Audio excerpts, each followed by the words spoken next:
Senate and House committees are in the thick of discussions for the Bangsamoro Basic Law. There has been much debate about peace and security issues, but what are the implications of the measure on economic growth in Mindanao? Now, here to talk about his experience as an investor in Mindanao and as a member of the Peace Council, businessman John Perrine. Good morning, sir. Thank you very much for joining us. Morning, Ron. Okay, I want to know about the business investor's perspective, mostly actually a personal experience there.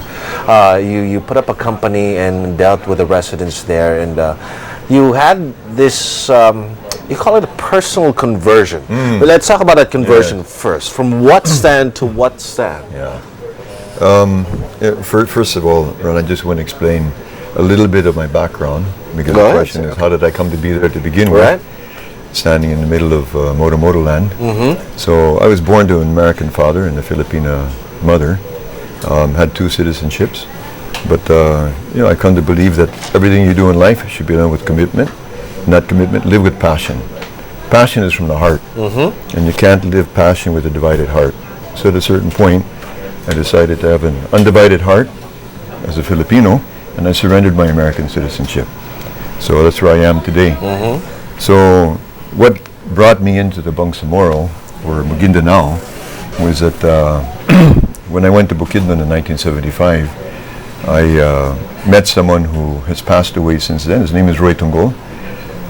He later became Balak Islam, but he was a very good friend.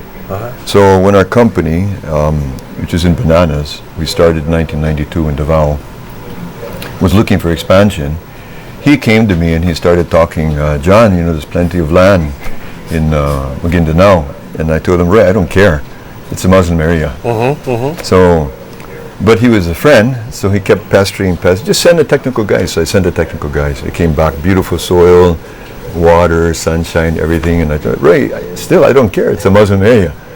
Okay, so finally he said, John, just meet this Datu Toto Paglas once. Datu Toto Paglas. Yes. Right. And I was one of two people who caused that conversion. Yes. Go ahead.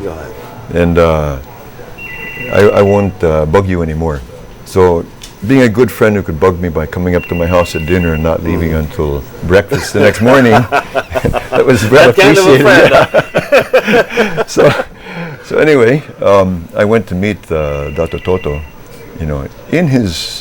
on his soil in Datu Paglas, Maguindanao. He's my height, so we were standing about 3 feet apart from one another, and really eye to eye.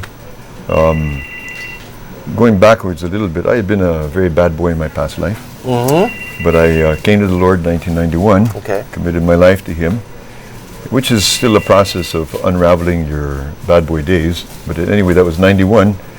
And it was 1996 when I was standing in front of Datu Toto Paglas. So one of the Lord's commands is to be truthful always. So without having that background, I wouldn't have been truthful. And where I was truthful is I just told him, Datu, I also grew up in Mindanao. And what I learned is the only good Muslim is never to trust a Muslim, and the only good Muslim is a dead Muslim. Why will I trust you? And I just said it straight out from my heart. And he answered back. He didn't break gaze. He didn't look to the side, and he didn't blink an eye. And he just answered straight back. I will never ask you for more than what we agree. I will protect your investments and your people. I commit this to you by my heart.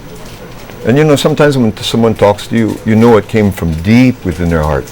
I knew that at that instant. It's the first time I looked at him and I saw a man who I'd like to have beside me if I was in a life and death situation, a man I could trust completely. I didn't see a Muslim anymore. I saw a man. I stuck my hand out and said, we're coming in. That was the beginning. So it was the first time that my personal prejudice against Muslims dropped. Because of one man. Because of one man. I spoke to him truthfully. He should have shot me. Normally that could have been a reaction. With that statement, that he had a 45 here. That's kind of scary, you're right. Yeah. And that was a war zone. That was an area known. People passing on the highway didn't want to. It was like running the alley. You had to get through. Otherwise, you might be carnapped. So it was a dangerous area. Okay, but that was again, that was just one person. Talking about a whole area. You're going to put up a whole company there. you'd be dealing with the residents and, of course, a security concern. You still pushed through. Yeah. And you still expanded, actually. Yes.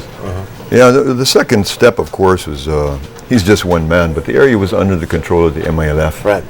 So I requested. Was Datu Toto a member of the MILF? He was. Okay. Yeah. As a matter of fact, he was a nephew of the late Chairman Salamat. Okay. Yeah, so quite close.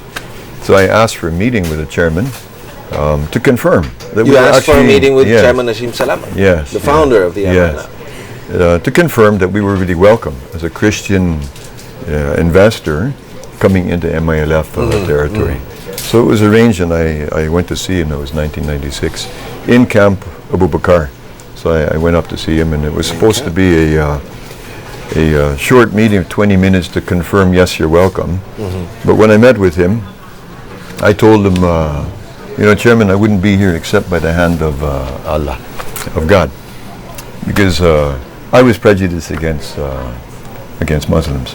And I told the story, so I'm here because I was moved here by God.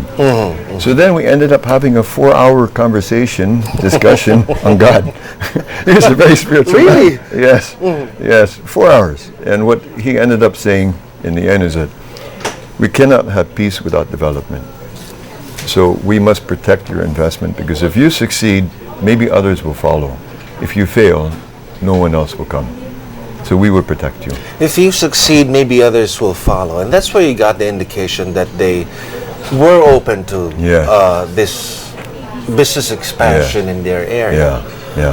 Were there any agreements made? No on agreements. Security concerns, what they may get from you, or were they just after the development of the area, which could bring peace to a wider area in the future? That was 1996. That's right. Okay, and the commitment was we will protect your investment. 2000 was the first all-out war under Arab. That's right. Okay, to protect our investment, he declared no-fire zone, peace zone. Their forces withdrew from our area, so we had uninterrupted business operations through the entire conflict.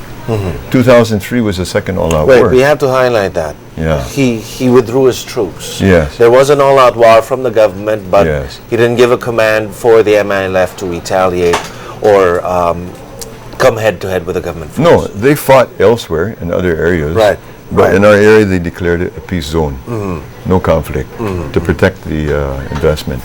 In 2003, the same thing happened under GMA. It was an all-out war. If you remember, there was a bombing of Bulyok in, I think that was February 11, 2003, the shelling.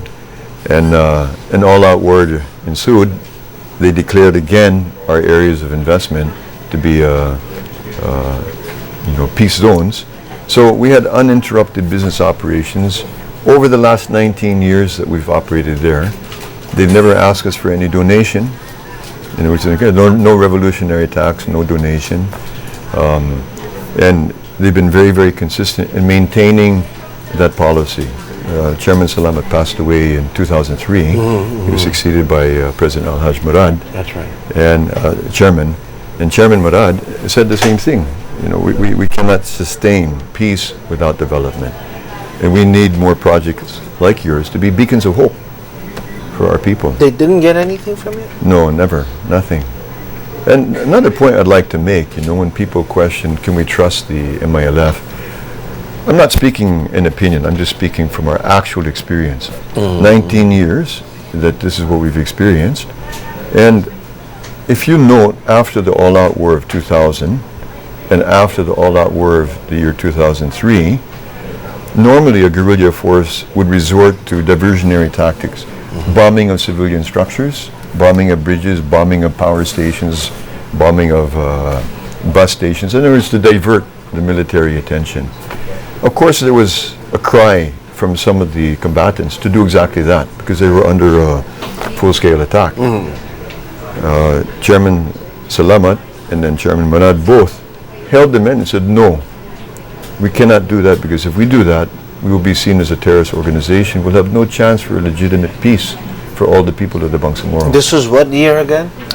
Following 2000, the all-out war of Arab in 2000, and following the all-out war of GMA in 2003. So I think the point that has to be appreciated is that if you look historically, there were no bombings that followed those two all-out wars. That's not by coincidence. There were no bombings because the MILF leadership said, no, we will not do that. So when people ask, can you trust them, I think you have to look back at history, current events, and see that actually they held these terrorist activities or actions in check. And at the very least, since 2000, since that all-out war was declared by former President Joseph Estrada, they were actually thinking about peace. They've been thinking about peace and consistently working for it. So our experience has been that, but of course I'm saying our experience, but that's an experience that I see today, having experienced my conversion. If I was still the same guy that I was back in 1995, I would be looking at these Muslims in the same way. Can't trust them. Yeah. So I think the issue today is really an issue of the heart. You know, no matter how you negotiate a BBL and have all the lawyers look at all the provisions, in the end, it comes down to a hard decision. Am I willing to trust the people who are signing on the other side of the table? And all I can say is that for 19 years, we've been inside Maguindanao and we expanded. We have projects in Wao and in Bumbaran, Lanao del Sur, and we're expanding again today. We have ongoing plantings in Talayan and going to Buldon. So this is happening today. So our actual experience over 19 years is that they've delivered everything they said they would. They've never asked for anything more. They protected our investments. Where they could have resorted to bombing after these two all-out wars, they didn't, because they were interested consistently in achieving a legitimate peace. That's been our experience, actual experience on the ground. I go around without any security.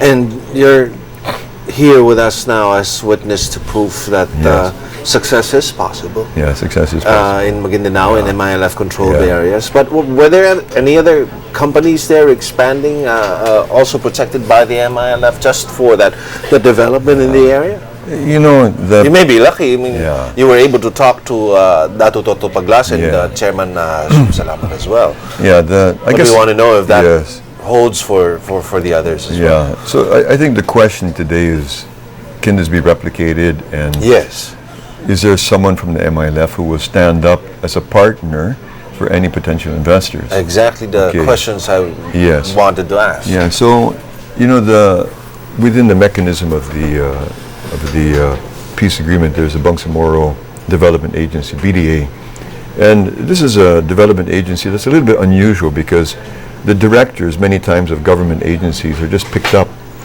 but these are directors who have been committed to the cause for decades. I mean, they're men who have commitments and real hearts of passion for the cause. So when you look at the Bangsamoro Development Plan, it's a reflective of those basic universal values. And these are the men who now have stood up and say that we will be the partner of any investors who would like to come in. We will help put their feet on the ground. We will help negotiate with local leadership. We will represent their interests so that they're not alone. We will help them adjust to the culture. So I think the BDA is, as an instrument of the MILF and representing the leadership, is standing up to be the partner of potential investors. Okay. And this will be institutionalized. As part of the Peace Council, what are the pertinent points that maybe sticky points that you saw from the BBL and some of the recommendations of the economic cluster? Yeah. I'm going into real waters here when you ask a question like that. So I think Chief Justice Divide answered many of those questions because they were primarily in regards to constitutionality and that's right, and the police, and these are things that he's discussed. I think very thoroughly. But from what you saw, there's nothing in the BBL that could stop economic development in the region. No. And it could be expanded. Yes. And it could be developed. It has potential. Yeah. Big potential. Okay. The issue now is, and again, maybe you have answered it a while ago in some of your statements, but how do you convince investors? From what it seems, even without the BBL, investors can come in and help in development in the area, which could lead to peace. But how do you convince other investors to come in and, hey, I'm here? That's the first thing you can do. I'm here. I'm proof that a business can be successful in these areas? How do you encourage them to come in? You know, business investors, in the end, they look at what are they investing and then versus the risk. Okay, Yes, so of course. commercial banks have declared the Bangsamoro non-bankable. Okay, so that's your first problem. However, I think the Philippines is lucky that both JICA and the World Bank have offered to put up a $250 million private sector investors fund, facility, loan fund, which will have, let's say, terms of 20 to 25 years with 80% project financing against 20% equity. In other words, the risk is being leveraged down to the point that some businesses are willing to take the step and go with it. So this is a fund that's still being negotiated. It's not yet been finalized. It's now between World Bank and JICA, and I understand that they've offered it. So it's with the DOF and Land Bank to iron out the details. So, but basically, on the promise of that fund coming through, for example, I've gone out on behalf of the Bangsamoro and the armed government today. The armed government today is a functioning government also. So I've gone out on behalf of the armed government and the MILF both to look for other investors. And what people won't believe, for example, is that if this fund comes through, March 26, a company called Volcafe, ED&F Man, they're one of the world's largest traders in sugar and coffee, green coffee, but they made an investment to invest in 4,000 hectares of coffee. That's 3,800 hectares in Maguindanao, 200 hectares in Lanao del Sur, and that's a $52 million project. They're coming in with or without BBL. Wow. So, yeah, well, so... Actually, I was going to ask for as a final question: Is the BBL going? The passage of the BBL going to be a real big factor for other investors? Okay, you said that the company is coming in without the BBL, but with the passage of the BBL, would this be a big factor in having more investments and having more businesses coming in? I think for the other 95% of investors, that's the factor. Yes. They have to see that. You know, there's always 5% who are willing to take risk and go with it. Right. Okay, that's the 5% It always starts with a few. Yeah, but the 95% have to see the structure, you know, of laws, body of laws, and that's what the BBL represents. How do we function within that environment? That's it. Okay, John Perrine, a member of the Peace Council. Thank you very much for telling us about your experiences. Thank you. Thank you, sir. All right.